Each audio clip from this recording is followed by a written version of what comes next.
أعوذ بالله السميع العليم من الشيطان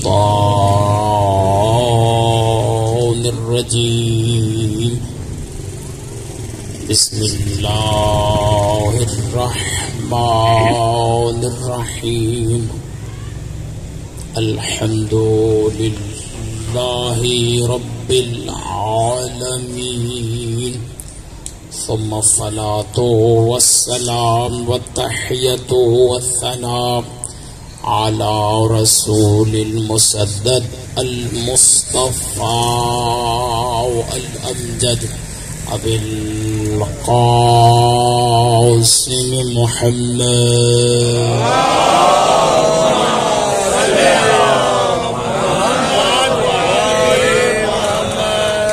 وعجل فرجهم مفضل وأمري إلى الله إن الله بصير بالعباد. رب اشرح لي صدري ويسر لي أمري واحلل عقدة من لساني يفقه قولي. ما بعد، فقد قال الحكيم في قرآن الكريم. بسم الله الرحمن الرحيم. إذا أراد أمره أن يقول له كن فيكون. صلوات اللهم صل على محمد وآل محمد وعجل فرجهم. نام سے اللہ کے جو بہت بڑا مہربان اور نہایت ہی رحم کرنے والا ہے.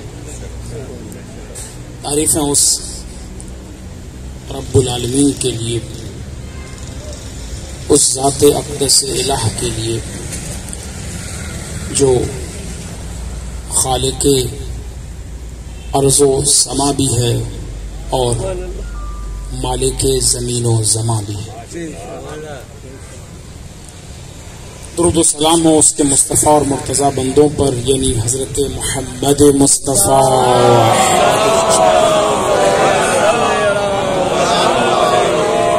محمد وعجل فرجهم.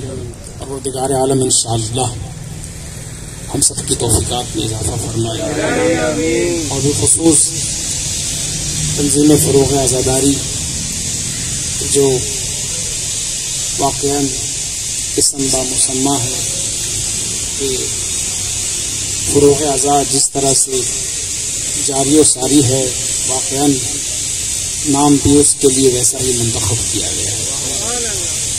الحمدللہ اس علاقے کے حوالے سے بہترین خدمات جاری و ساری ہیں، اور یہ ان کی خلوص کی علامت ہے.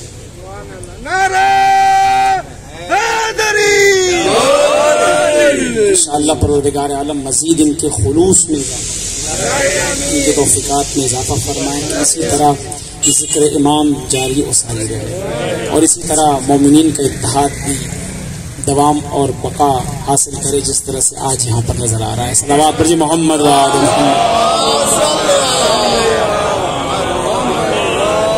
محمد وعجل فرجهم. اذان محترم سامعین گرامی قدر، جیسا کہ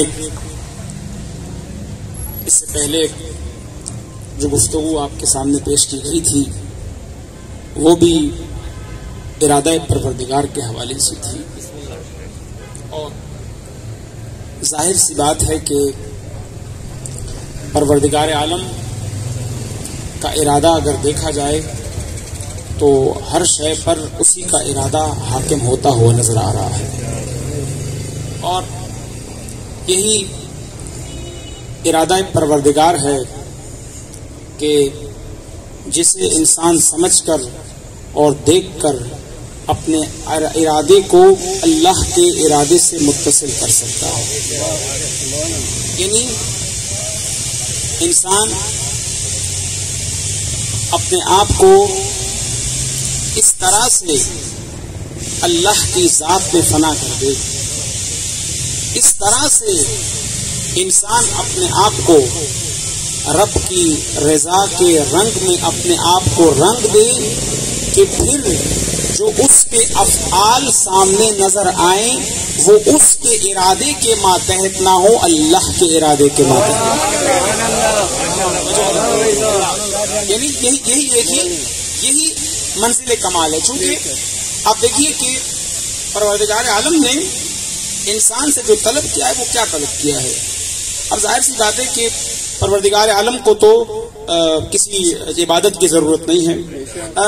رکوع کے لیے سجدے، رکوع کے لیے فرشتے بہت ہیں، سجدے کرنے کے لیے فرشتوں کی کثرت موجود ہے، فرشتے عبادت کر رہے ہیں، تمام مخلوقات اللہ کی تسبیح کر رہی ہے. یسبح للہ ما فی السماوات و ما فی الارض، تسبیح کر رہی ہے ہر شے جو کائنات میں ہے، زمین میں ہے اور آسمان میں ہے، تسبیح بھی کر رہی ہے. فقط تسبیح نہیں کر رہی ہے بلکہ اگر قرآن کو دیکھا جائے تو قرآن کہتا ہے کہ یسجدوا للہ ما فی السماوات ما فی الارض، بلکہ ہر شے سجدہ بھی کر رہی ہے، یعنی جھکی ہوئی ہے بارگاہ پروردگار میں. تو اللہ کو کسی کے سجدے کی ضرورت نہیں ہے، کسی کی عبادت کی ضرورت نہیں ہے، کسی کی نماز کی ضرورت نہیں ہے، کسی کام کی ضرورت نہیں ہے. بلکہ اگر اللہ نے کسی انسان سے کچھ مانگا ہے تو وہ اس کا نیت اور اس کے ارادے کو مانگا ہے کہ انسان تو میرے لیے ہو جا. اگر تو میرے لیے ہو گیا، تو نے اپنے ارادے کو میرے لیے کرنا، تو یاد رکھنا میں وہ پوری کائنات جو میرے سامنے چکی ہے میں تیرے سامنے چکاتا ہوں. صلوات پر محمد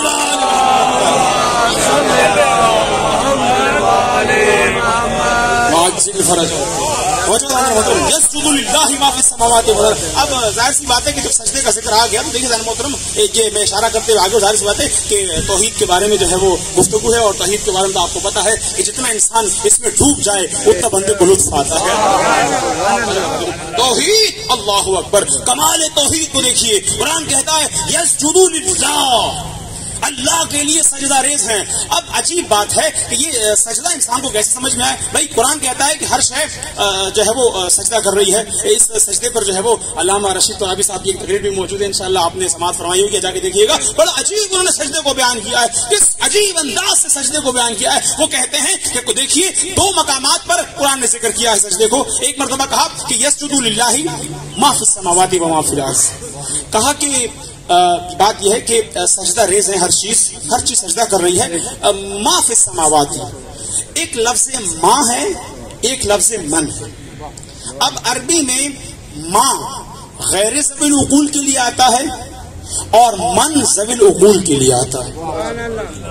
ما یعنی جس میں جو صاحب عقل نہ ہو اسے کہتے ہیں ماں، یعنی کوئی بھی چیز جس دیوار ہے، پتھر ہے، شجر ہے، حجر ہے، چاند ہے، سورج ہے، یہ تمام چیزیں یہ ماں میں آ گئی کہ جو بھی آسمان اور زمین میں ہے. اور فقط یہی نہیں کہا کہ ماں فی السماوات والارض، توجہ کا طالب ہوں کہ فقط وہ نہیں جو غیر ذوی العقول ہے، بلکہ کہا کہ یسجدوا للہ من فی السماوات و من فی الارض. بلکہ یہی نہیں، جو بھی آسمان اور زمین میں صاحبان عقل ہیں، توجہ کا طالب ہوں، جو عقل رکھنے والی ہیں، وہ بھی اللہ کے سامنے سجدہ ریز ہیں. مگر ہاں یہ سجدہ کون دیکھ سکتا ہے، اسے کون محسوس کر سکتا ہے؟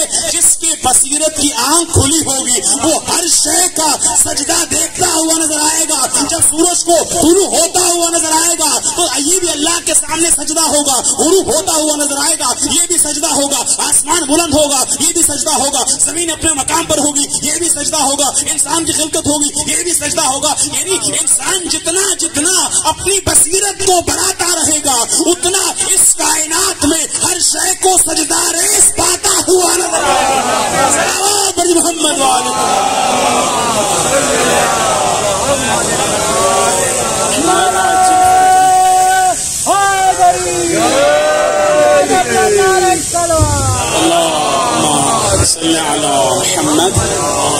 اللہ اکبر، اللہ اکبر. بس ہر شے اس کائنات میں جھکی ہوئی ہے. کیوں؟ اس لیے کہ جو حاکم ہے وہ صرف اللہ کا ارادہ ہے. اب آپ دیکھیے کہ یہی وجہ ہے، شاید میں نے کسی مقام پہ عرض بھی کیا ہو، کہ اس کائنات میں ہر شے مظہر ارادہ پروردگار ہے، مظہر ارادہ پروردگار ہے۔ اب آپ دیکھیے کیسے، مثال کے طور پر کہ اگر آپ نے ایک بہترین تعمیر شدہ ایک مکان دیکھا، اللہ جب آپ نے اس گھر کو دیکھا تو آپ یہ کہیں گے کہ یہ گھر کتنا اچھا بنا ہوا ہے، توجہ کا طالب اللہ، اس کا جو بنانے والا معمار ہے، تعمیر کرنے والا انجینئر ہے، ڈیزائنر ہے، وہ کتنا باکمال ہے۔ کیوں؟ اس لیے کہ آپ نے اتنا بہترین محل دیکھا، اتنا اچھا بنایا ہوا محل دیکھا، تو آپ نے کیا کیا؟ آپ نے فوراً اس کے ہنر کی تعریف شروع کر دی ہے۔ جبکہ اگر آپ سے کہا جائے کہ آپ اسے جانتے ہیں، آپ کہیں گے نہیں۔ آپ اسے پہچانتے ہیں، آپ کہیں گے نہیں۔ تو کہیں گے آپ نے کیسے پہچانا کہ وہ اتنا بہترین ہنر مند ہے، اتنا اچھا بنانے والا ہے، اتنا اچھا معمار ہے؟ تو آپ کہیں گے ہم نے یہ اچھا بنا ہوا گھر دیکھا، تو اب ہم اس سے مطلب نہیں ہے کہ بنانے والا کون ہے، یہ تعمیر بتا رہی ہے کہ معمار کتنا قدرت مند ہے، کتنا مدبر ہے، کتنا صاحبہ قدرت ہے، یہ تعمیر بتا رہی ہے۔ تو اسی لیے اب آپ دیکھیے کہ اس کے ارادے کے مظاہر دیکھیے، جتنا کمال اور جمال اور قدرت نظر آئے گی، اللہ کی معرفت میں اضافہ ہوتا چلا جائے۔ صلوات پر محمد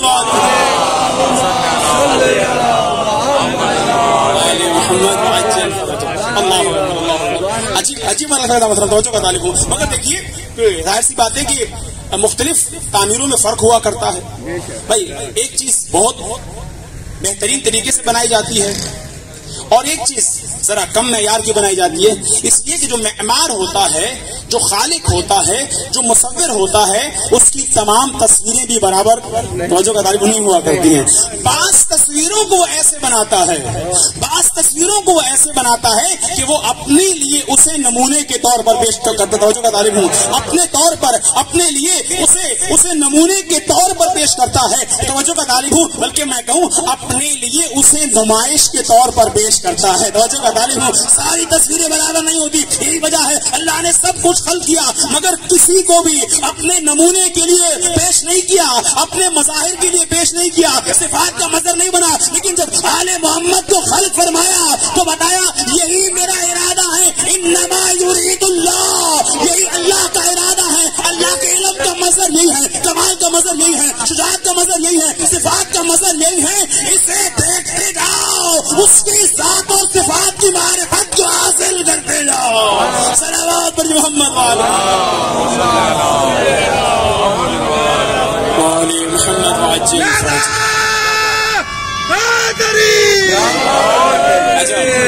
اچھا مطلب پھر توجہ تعلیم ہوں۔ اب دیکھیے کہ یہی وجہ ہے کہ بعض چیزوں پر جب اللہ نے انہیں خلق فرمایا تو خدا وہاں خود افتخار کرتا ہوا نظر آتا ہے۔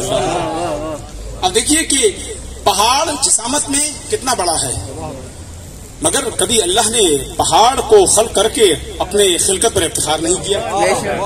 آسمان کتنا بڑا ہے، زمین کتنی بڑی ہے، کتنی عجیب عجیب مخلوقات ہیں، لیکن کبھی ان کو خلق کر کے اللہ نے اپنی خلقت پر افتخار نہیں کیا ہے۔ لیکن جب اس انسان کو خلق فرمایا، توجہ کا طالب ہوں، اپنی صفات کا مظہر بنایا تو ایک مرتبہ آواز دیتا ہوا نظر آیا، تبارک اللہ احسن الخالقین، بابرکت ہے وہ ذات جو انسان کو بنانے والی ہے۔ یعنی جب انسان کو بنایا، اپنی صفات کا اس کائنات میں مظہر بنا دیا تو کہا اب میری ذات کی تعریف ہونی چاہیے، میں کتنا بہتر خلق کرنے والا ہوں۔ نعرہ تکبیر، نعرہ تکبیر، نعرہ رسالت، نعرہ رسالت، نعرہ حیدری،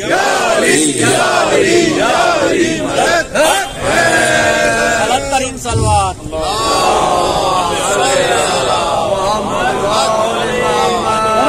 خوشنودی امام زمانہ بلند تر صلوات۔ صلی علی محمد وعلی محمد وعجل فرجہم۔ مومن سے گزارش ہے کہ تھوڑا سا آگے آ جائیں تاکہ بعد میں آنے والوں کو جگہ مل سکے۔ بارے دیگر صلوات پڑھیے محمد وعلی محمد پر۔ آل محمد وعجل فرجهم. بس پروردگار عالم افتخار کر رہا ہے تبارک اللہ احسن الخالقین. کیوں؟ اس لیے کہ اللہ نے انسان کو اپنے صفات کا مظہر بنایا. اچھا آپ دیکھیے ذرا محترم کہ پروردگار عالم کی صفات میں سے بھی ایک صفت مرید ہے. شاید میں نے پچھلی مجلس میں اس کی طرف اشارہ کیا تھا. مرید یعنی صاحب ارادہ ہے. خوب، اب جب اللہ صاحب ارادہ ہے، اللہ ارادہ کرنے والا ہے، تو ظاہر سی بات ہے جب وہ مرید ہے، ارادہ کرنے والا ہے، تو کوئی تو اس کی مراد بھی ہونی چاہیے. بہت توجہ کرتا ہوں. اب ظاہر سی بات ہے کہ اس میں فاعل کا صیغہ ہے مرید، یعنی ارادہ کرنے والا، طلب کرنے والا، خوب طالب. یہ کیا ہے؟ یہ مرید ہے. ایک ہے مراد، جس میں کہتا ہے کہ ہماری مراد پوری ہو جائے. مراد اس میں مفعول کا صیغہ ہے، یعنی جس کے بارے میں ارادہ کیا جا رہا ہے. اب خدا مرید ہے، خدا ہر شے کا ارادہ کرنے والا ہے، لیکن ظاہر سی بات ہے کہ جس کے بارے میں جس جہت سے ارادہ کیا گیا ہے وہ شے پھر اسی جہت سے اپنی فضیلت اور مرتبے اور مقام کے حوالے سے بلند ہوا کرتی ہے. تو اللہ مرید ہے. اب جب اللہ نے انسان کا ارادہ کیا، اب دیکھیے کہ ایک زمانہ اور ایک وقت ایسا تھا کہ ہم میں سے کوئی موجود نہ تھا. اللہ اکبر. ہم میں سے کوئی بھی موجود، ایک زمانہ، ایک لمحہ کیا بلکہ صدیاں ایسی تھی. توجہ کا دائرہ محترم. ایک اور جملہ بھی عرض کر کے آگے بڑھ جاؤں کہ ہم سمجھتے ہیں کہ شاید ہم نہیں تھے اور اب ہیں، لیکن یہ بھی اشتباہ ہے. معلوم ہے آپ کو؟ یہ اشتباہ ہے. میں کہوں ایک جملہ کہہ کر آگے بڑھ جاؤں کہ ہم نہ پہلے تھے نہ ابھی ہیں. ہم پہلے تھے نہ ابھی ہیں اور نہ بعد میں ہوں گے، کیونکہ ایک وقت ایسا آئے گا کہ ہم میں سے کوئی بھی دنیا میں موجود نہ ہوگا. تو پھر کیا ہوگا؟ ہم جب نہ ہوں گے تو اس کا مطلب ہے کہ ہم تھے ہی. اگر ہم ہیں تو اللہ کے ارادے سے موجود ہیں. اللہ کے ارادے سے، یعنی اللہ کا ارادہ ہے تو ہم کائنات میں وجود رکھتے ہیں، اور اسی لیے رکھتے ہیں کہ اپنے ارادے کو اللہ کے ارادے کے لیے کرتے ہوئے نظر آئے، تاکہ ہمیں حقیقی بقا ملتی ہوئی نظر آئے.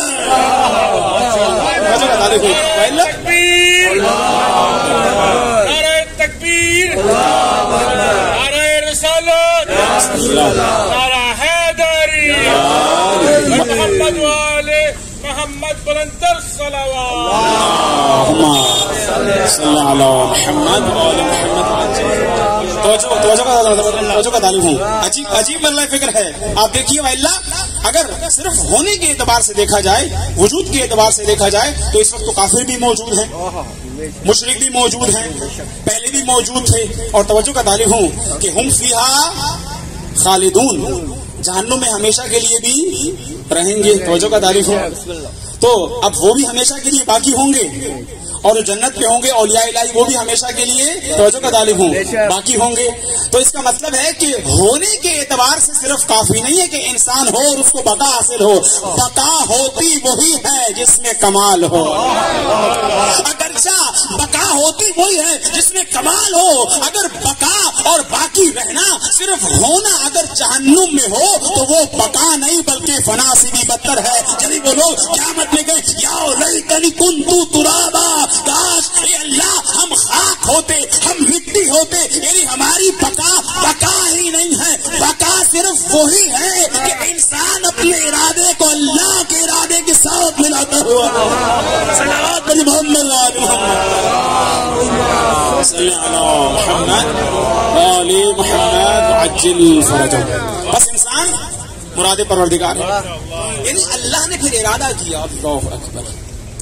اللہ نے ہمارا ارادہ کیا کہ ہم خلق ہو جائیں، اور اللہ نے ہمیں خلق کر کے اپنے اوپر افتخار بھی کیا. تبارک اللہ احسن الخالقین. میں انسان کو خلق کر کے کتنا بہترین خالق ہوں. یعنی اللہ بتا رہا ہے کہ اے انسان، جس طرح میں بہترین خالق ہوں ویسے تو میری عبودیت کے ذریعے سے بہترین مخلوق بھی بن سکتا ہے. تبارک اللہ احسن الخالقین. تجھ سے بہترین کوئی مخلوق نہ ہوگی کائنات میں. کیوں؟ اس لیے کہ تجھے میں نے ارادہ و اختیار دیا ہے. اس کے ذریعے سے، اس ارادے کے ذریعے سے تو اپنے آپ کو جس طرح میں بہترین خالق ہوں تو بہترین مخلوق بھی بن سکتا ہے. بس انسان مراد پروردگار ہوا. اب اللہ نے کیا چاہا اس سے؟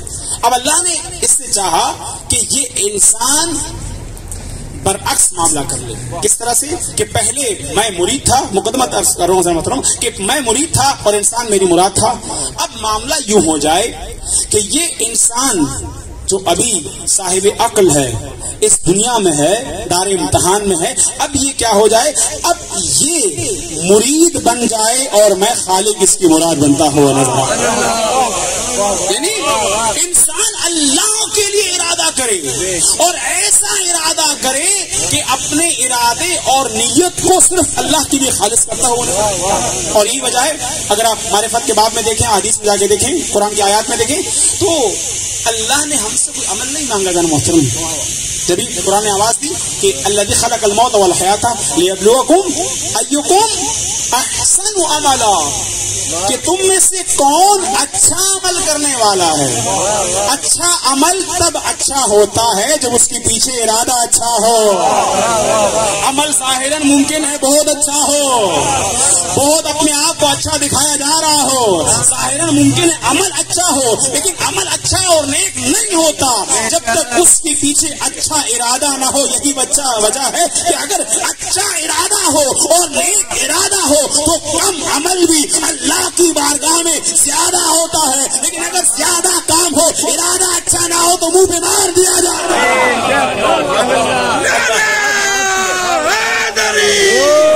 انما صرف اور صرف یہی ہے, بس صرف اور صرف یہی ہے. انما, جب انما آ گیا اس کا مطلب ہے کہ دائرہ محدود ہو گیا. اب کوئی شخص نہ یہاں سے خارج ہو سکتا ہے نہ کوئی یہاں پہ داخل ہو سکتا ہے. کیوں؟ اس لیے کہ یہ حد بندی کسی عام بشر کی طرف سے نہیں بلکہ اللہ کی طرف سے یہ حد بندی ہے. اللہ نے جس کو داخل کر دیا اب وہ داخل ہو گیا, جس کو خارج کر دیا اب وہ خارج ہو گیا. اب کسی کے داخل کرنے سے اور کوشش کرنے سے کوئی داخل نہیں ہوگا اور کسی کی عیب جوئی کرنے سے کوئی نقص پیدا نہ ہوگا. بس آخری جملے, جبھی کہا کہ اللہ کا ارادہ یہ ہے کہ یہ کیا ہے, یہ پاکیزہ ہے. توجہ کا طالب, اللہ کا ارادہ کیا ہے بھائی؟ اللہ کا ارادہ ہے نا, اور کیا ارادہ ہے کہ طہارت ان کے پاس ہوگی. تو خدا کی قسم ذرا آپ تاریخ کو دیکھ لیجیے کہ بڑا زمانہ گزر گیا, بڑی کتابیں لکھی گئی, بڑے فرقے بنے, بڑے مفتیان اعظم سامنے آئے, مگر خدا کی قسم آپ دیکھیے, جا کے مطالعہ کیجیے, تاریخ کو دیکھیے, تمام کتب کو دیکھیے کہ جب اللہ نے کہا کہ طہارت ان کے پاس ہے, یہ پاکیزہ ہیں, یہ میرا ارادہ ہے, اس کو میں نے ارادہ کیا ہے, یہ میرے اطاعت گزار ہیں, یہ میرے خاص بندے ہیں, میرے اولیاء ہیں, تو اب دنیا نے بہت محنت کی, دنیا بہت کوشش کرتی رہی, مگر 1400 سال گزر گئے. اللہ نے انہیں ایسا پاک کیا تھا کہ دامن میں کوئی آج تک کوشش کرنے کے باوجود کوئی داغ نہ پیدا کر سکا, اور دوسرے جنہیں اللہ نے رد کر دیا تھا ایسے داغدار تھے, آج تک صفائیاں کرتے رہے, کوئی پاک نہ کر سکا.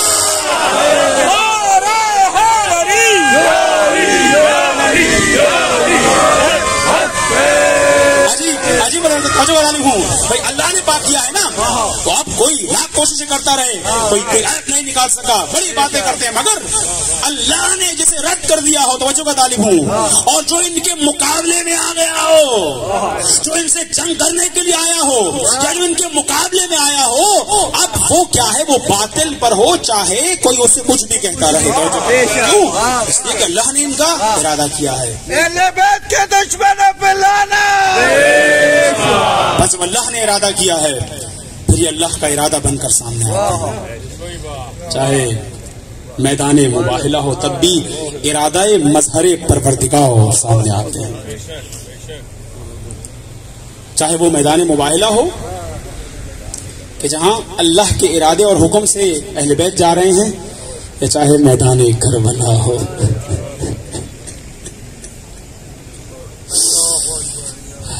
اللہ کا ارادہ بن کر آ رہے ہیں.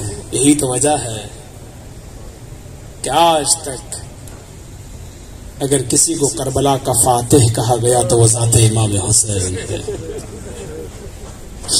مگر امام حسین مصائب اور مشکلات, اللہ اکبر, امام کی شہادت کے بعد راوی کہتا ہے کہ جب اہل حرم کو اسیر کر دیا گیا،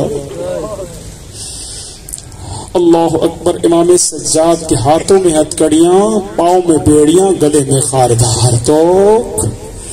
ایک مرتبہ بی بی نے، راوی کہتا ہے کہ تمام بیویوں کو سوار کرایا، ایک ایک بی بی کو سوار بی بی کرتی گئی، اس کے بعد آخر میں بی بی تنہا رہی۔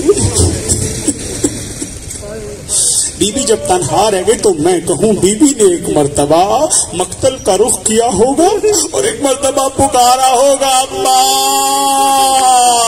ارے میں سوار ہونا چاہ رہی ہوں۔ عباس، جب میں مدینے سے چلی تھی، ارے تم نے پردے کا اہتمام کروایا تھا اور ایک مرتبہ اکبر کو بھی بلایا تھا، قاسم کو بھی بلایا تھا اور بڑے اہتمام سے مجھے ایک مرتبہ سوار کرایا تھا، مگر آئے عباس اب زینب تنہا ہے، کوئی سوار کوار کرانے والا نہیں۔ میں کہوں شاید عباس کے کٹی بازوؤں سے آواز آئی ہو، آئے بہن کاش ہاتھ سالم ہوتے، آج سوار کراتے ہوئے نظر آتے۔ اجرکم اللہ، راوی کہتا ہے کہ جب ایک مرتبہ یہ قافلہ روانہ ہوا، اب ایک مرتبہ کیا دیکھا، بی بی نے دیکھا کہ امام سجاد نے جب اپنے بابا کے جسم اطہر کو دیکھا، ارے حالت غیر ہونے لگی۔ بی بی ایک مرتبہ گڑی، بھائی بیٹا سجاد، ارے فکر نہ کرو، میں نے نانا سے سنا ہے کہ یہاں زیارات بنیں گی، فرشتے زیارت کرنے آئیں گے، تمام لوگ زیارت کرنے آئیں گے،